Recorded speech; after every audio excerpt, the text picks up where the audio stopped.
All right, we're here with Lars Ulrich, of course, of Metallica. 30th anniversary coming up next week. That's crazy.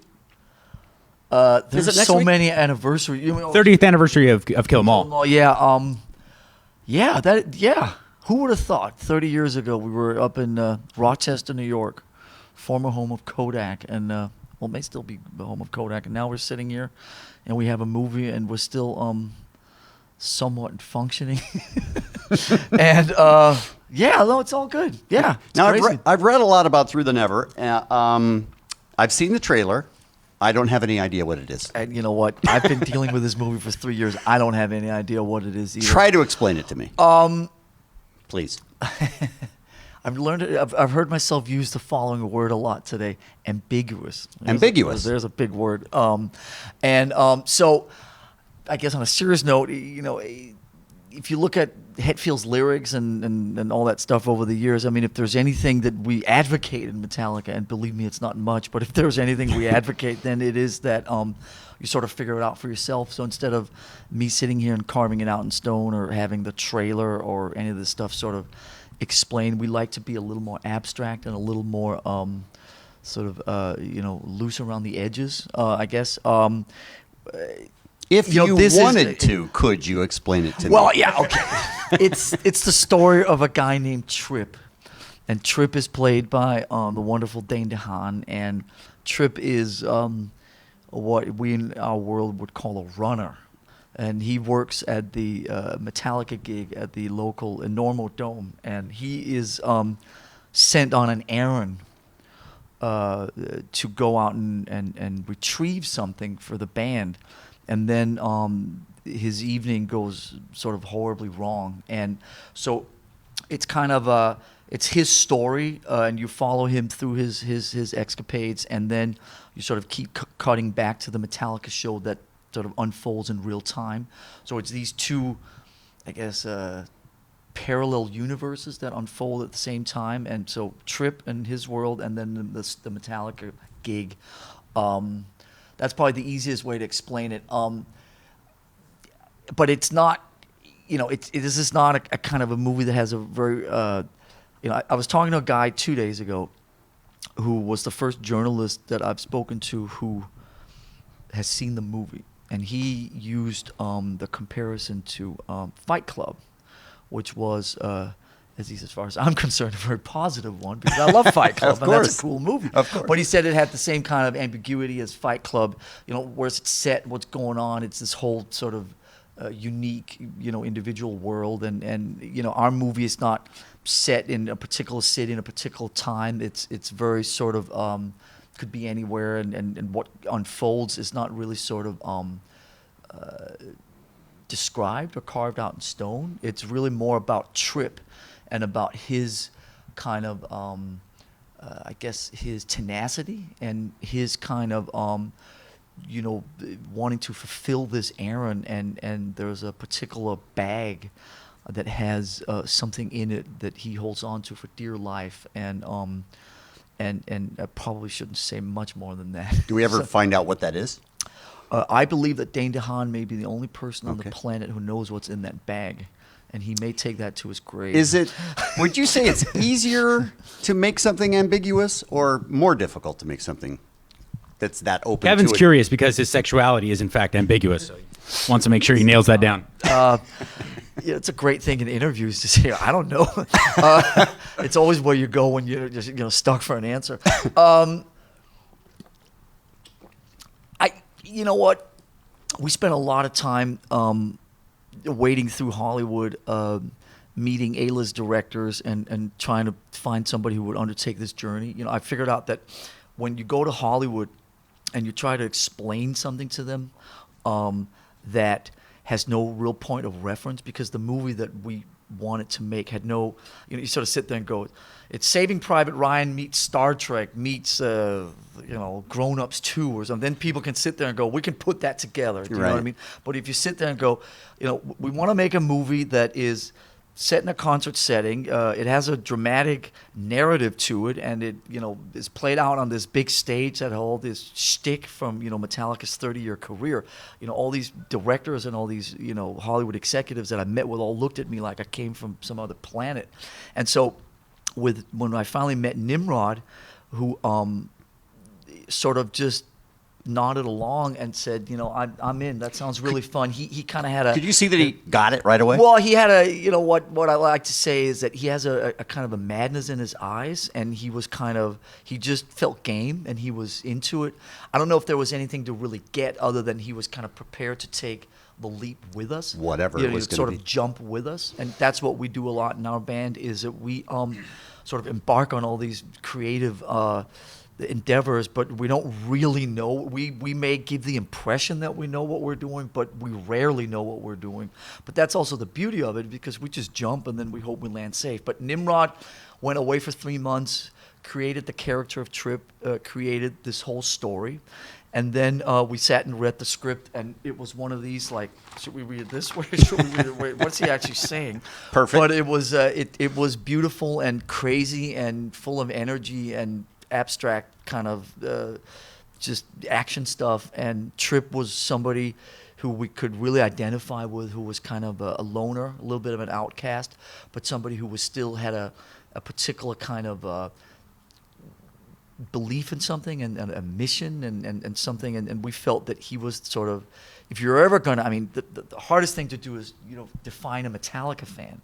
Right. And if you put 10 of them up against that wall, you're going to get 10 very different people. But Trip felt like the typical, you could use him as our typical Metallica fan. And so we went along with it, and Nim was game, and we were all game, and off we embarked on this crazy adventure. You talked about how hard it was to bring it to Hollywood, the idea, because it was hard to categorize, in a commercial way. Did you relate to that when you guys first tried to start Metallica? Did you have a hard time really bringing it to mainstream music executives and things, because it kind of had elements of punk aggression, but yet it had, classic metal to it, and you were new to the scene. Did you guys struggle with that in the same way? I mean, we've always felt like outsiders, and I think that when I try to figure out Metallica's place in all this, I look at Metallica as living in our own bubble. We live in our own bubble, float around in our own sort of autonomous universe, and we don't cater to anybody else's fashions or waves or patterns or trends or any of that type of stuff. We just kind of exist in our own, when we're very independent.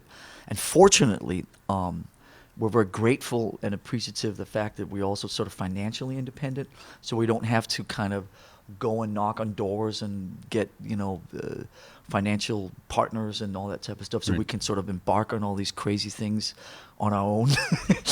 And we don't have anybody sitting there and finger whacking us and telling us what we can and can't do. But I guess there's a correlation to that. I mean, we've just never, Hollywood is a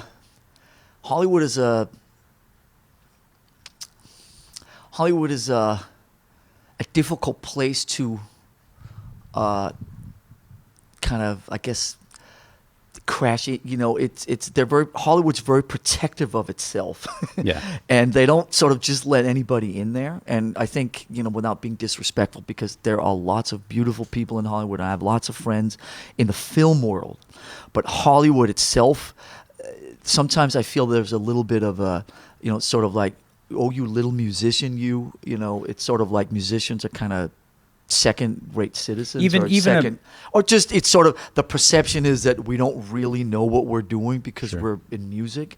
And so when we knock on the door to the filmmaking universe, it's like, okay, let us show you what really goes on here, little music person.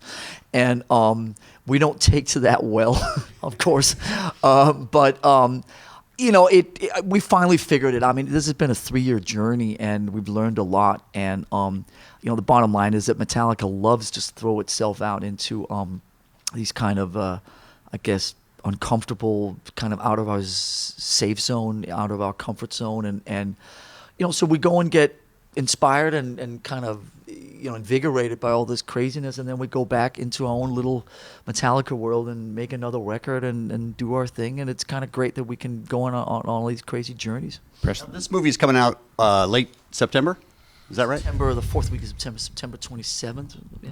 And it's going to be an IMAX, 3D, the whole thing. Is that? Yeah, we got it's We actually have a deal, which is pretty cool. It's playing on every single IMAX screen in North America exclusively for the first week, Oh, that's which is a kind of I guess a first time for that. The other movies that play in IMAX also play on regular screens, and then the next week, the second week, it goes wide, as the term is. I've learned so much movie lingo. I'll bet. It goes wide, ladies and gentlemen. It goes wide the second week. Have you And heard it the isn't. sound? Is the sound more impressive? We've been dealing with the sound the last month. That's gotta be huge. Yeah, we locked picture a month ago, and Locked picture. yeah, there All you right. go. Yeah, and now we're dealing with. We've been doing the sound grind, and we're almost done. Next comes color correction. And considering this movie's coming out in 6 weeks, it's pretty amazing that it's this close down to the wire. But that's kind of how we make records. But I would think the sound would be the most important thing to you guys. I mean, I'm sure that the They're all- you know what? visuals are as well, but at heart, you're a band, you make music, you want it to sound good. No? Yeah, I guess no. Of course, we want it to sound good, but I can't say one's more important. I mean, they're all. What I figured out is that they say that there's 3 movies. There's the movie that's written in the pages, then there's a movie that you shoot, and then there's a movie you put together in what's called post. And I can definitely attest to that. And the post has been going on for about a year. So if you compare post to when you make records as the mix, well, the mixing is a much shorter piece of it. Mixing is like 10%. Right. But in movie making, like the post is like 50% or maybe even more. So it's all this crazy stuff. And it's been really cool to sit there and be part of the editing and be part of the special effects. But the sound is, it sounds like, insanely great. And on all these crazy systems we've been mixing up at Paramount the last couple days or the last couple of weeks, where they did the last James Bond film and the last couple of Tom Cruise. This is like, you sit there and go like, there are no movie theaters that sound this good, but I'm Right. glad I'm in this space right here, because the minute it's playing down on my street, it's like a little rinky-dinky system, but it's pretty cool, and it sounds giant. And the 3D element is really to try to get a little more depth in there. It's not so much like, here's the drumstick in your face type of corny stuff. It's really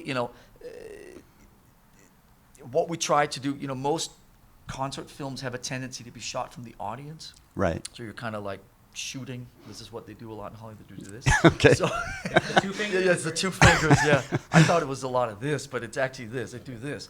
So you shoot. They have a tendency to shoot from the outside, looking like this way. But what we're doing a lot is we're shooting from the stage out, and so you really get more of a sense, instead of like watching Metallica, it's more like being with Metallica up on stage. So we're really trying to do this kind of sensation of being in it rather than watching it. And with the added depth of 3D, that just takes that to another level. Yeah. Listen, the last couple of weeks I've been watching it in 2D. I'm not going to sit here and tell you, the 3D is a miraculous next thing. But like increasingly, like Pixar films and those types, it's just more to give it a different sense of depth, Right. perspective. There you go. You just feel like you're in the middle of it rather than Yeah, watching exactly, something. Exactly, yeah. Now, you have such a beefy catalog. Why the song "Through the Never" for the title? Did it have any relation to the movie? Again, I'll play my ambiguous card. Right. It's just we wanted. There was a bunch of different things. We felt that too many of the titles we came up with kind of put it into defined it too much, or that sounds too much like a horror film, or that sounds too much like an action film, or whatever. And Through the Never just sounded so weird and random and abstract that it seemed like a cool title. And why did you decide Comic-Con to be the place to roll out the press for the movie? Well, it's, in case you hadn't noticed, it's sort of the premier place in the It's a United thing to States do, yeah. to do this. Toronto, which is obviously in Canada. I was in Cannes for 6 days with this movie in May. This is kind of the cool place to do this in America. Let's not BS each other. Yeah.